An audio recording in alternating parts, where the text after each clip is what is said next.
সে বাংলাই বলতে পারে না, ইংরেজি তো দূরের কথা। He can not speak Bangla, let alone English. আমার মনে হয় সে কেঁদে ফেলবে। আমার মনে হয় আমরা এই বাক্যটি শুরু করব it seems to me that দিয়ে। Okay, it seems to me that. সে বাংলায় বলতে পারে না, ইংরেজি তো দূরের কথা। সে মোবাইলই চালাতে পারে না, কম্পিউটার তো দূরের কথা। সে হাঁটতেই পারে না, দৌড়ানো তো দূরের কথা। আসা তো দূরের কথা, সে একটু ফোনও করে না। এই যে বাংলা বাক্যগুলো, সেগুলো আমরা কিভাবে ইংরেজিতে খুব সহজেই ট্রান্সলেট করতে পারি। শুধুমাত্র একটা স্ট্রাকচার ফলো করে কিন্তু আমরা এই সেন্টেন্স গুলো ট্রান্সলেট করতে পারি। উপরে কি আছে? সে বাংলায় বলতে পারে না, ইংরেজি তো দূরের কথা। কোনো সেন্টেন্সকে যদি কে দিয়ে প্রশ্ন করা হয়, তাহলে কিন্তু সেই সেন্টেন্সের সাবজেক্টটা পাওয়া যায়। তাহলে কে বলতে পারে না? সে। সের ইংরেজি কি? হি। পারে না, ক্যান নট। বলা ইংরেজি কি? স্পিক। কি বলতে পারে না? বাংলা। এখন কথা হলো, ইংরেজি তো দূরের কথা, এটাকে ট্রান্সলেট করার জন্য আমরা স্ট্রাকচার হিসেবে নিয়ে আসবো let alone. Late alone English. তাহলে কি হয়ে গেল? আমরা বুঝতে পারলাম যে একটাই পারে না, আরেকটা তো দূরের কথা। সেক্ষেত্রে আমরা একটা লেট অ্যালোন এটা কিন্তু নিয়ে আসবো। তাহলে সে বাংলায় বলতে পারে না, ইংরেজি তো দূরের কথা। He can not speak Bangla, let alone English. সে মোবাইলই চালাতে পারে না, কম্পিউটার তো দূরের কথা। কে চালাতে পারে না? সে। ইংরেজি কি? হি। অথবা সি হতে পারে মেয়েদের ক্ষেত্রে। পারে না, ক্যান নট।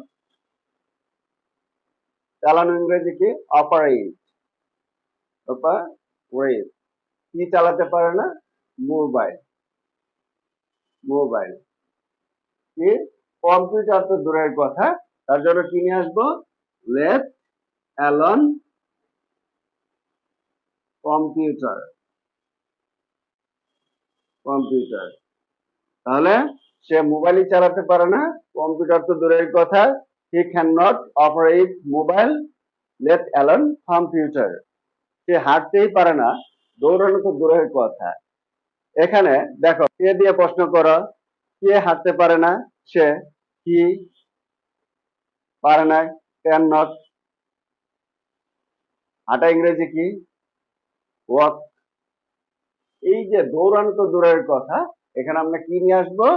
Let alone. দৌড়ানো কি? রান।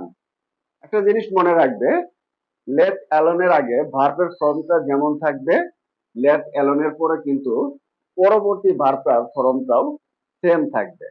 আশা তো দূরের কথা, সে একটু ফোনও করে না। তাহলে কে ফোনও করে না?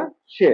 তাহলে হি করে না, এটা কিন্তু একটা টেন্সে পড়ে যাচ্ছে, সেটা হলো প্রেজেন্ট সিম্পল টেন্স। আর প্রেজেন্ট সিম্পল টেন্সে যদি আমরা নেগেটিভ করি, সেক্ষেত্রে আমাদের ডু নট অথবা ডাজ নট আনতে হয়।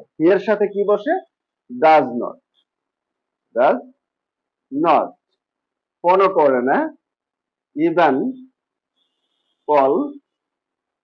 তারপর দূরের কথা, লেট লেট অ্যালন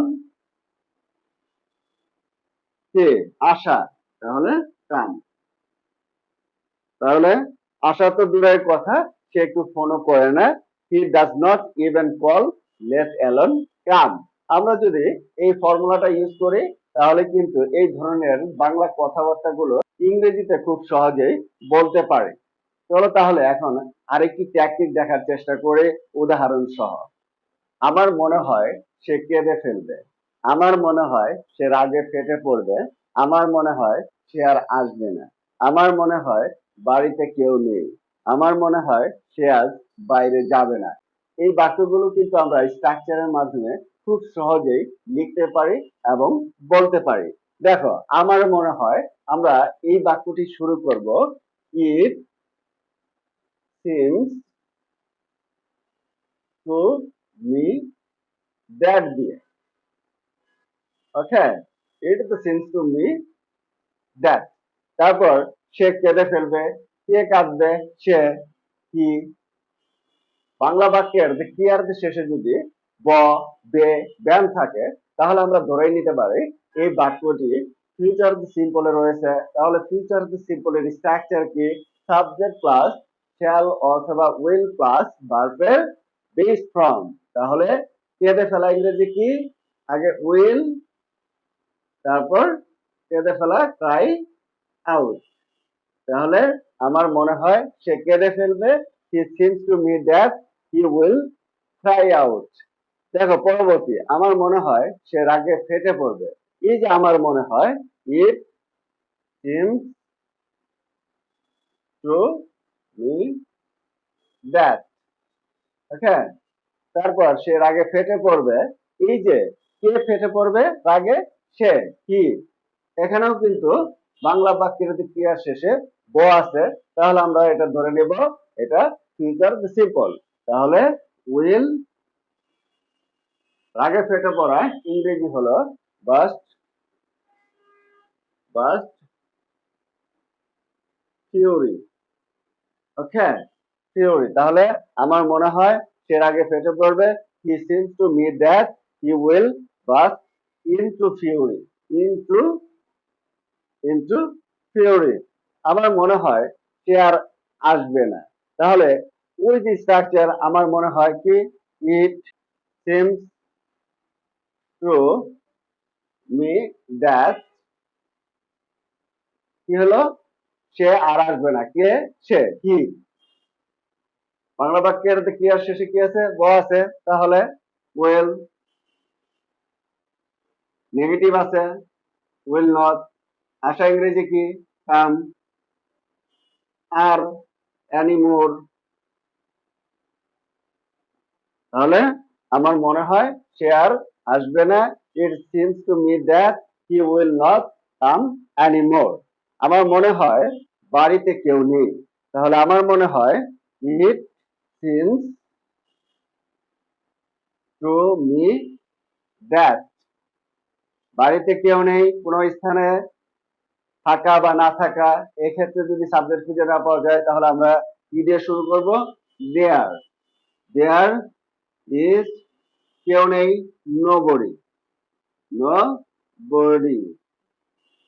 বাড়িতে অ্যাট হোম, তাহলে আমার মনে হয় বাড়িতে কেউ নেই, it seems to me that there is nobody at home. আমার মনে হয় সে আজ বাইরে যাবে না। তাহলে আমার মনে হয় ইট সিমস টু মি দ্যাট, এটা হলো প্রথমেই আমরা এটা দিয়ে শুরু করব, তারপর পরবর্তী কথাগুলো বলবো। তাহলে সে আজ বাইরে যাবে না, এটাও কিন্তু ফিউচার সিম্পল টেন্স। তাহলে হি উইল নট, নট, বাইরে যাওয়া ইংরেজি কি? গো আউট, আজ ইংরেজি কি? টুডে। তাহলে আমার মনে হয় সে আজ বাইরে যাবে না, it seems to me that he will not go out today. এই যে স্ট্রাকচার, এই স্ট্রাকচারের মাধ্যমে আরো বাংলা বাক্য তৈরি করো এবং সেগুলো ইংরেজিতে ট্রান্সলেট করার চেষ্টা করো। দেখবে এই যে স্ট্রাকচার সেটা তোমরা পুরোপুরি আয়ত্ত করতে পারবে। তাহলে মনে হয় দুটো স্ট্রাকচার তোমাদের কাছে অনেকটাই ক্লিয়ার। এখন এখন শুধু হলো যে তোমরা কতগুলো বাক্য তৈরি করো এবং সেগুলো ট্রান্সলেট করো। দেখো তোমাদের যদি কোনো ধরনের প্রবলেম হয় তাহলে কমেন্ট বক্সে লিখে জানিয়ে দাও। আর এই ক্লাসটির বিষয়ে যদি তোমাদের কোনো মতামত থাকে তাহলে অবশ্যই কমেন্ট বক্সে লিখে জানিয়ে দাও। সেই সাথে ভিডিওটি তোমাদের কেমন লেগেছে সেটা অবশ্যই লাইক, কমেন্ট এবং শেয়ারের মাধ্যমে জানিয়ে দাও। আর নতুন ভিডিও পেতে ফলো বা সাবস্ক্রাইব বাটনে ক্লিক করে দাও। Finally, always keep on the practicing. And if you want to learn English, you can follow me. That's all. Thanks for being with me. See you later on another topic. Until then, stay well and healthy. Goodbye.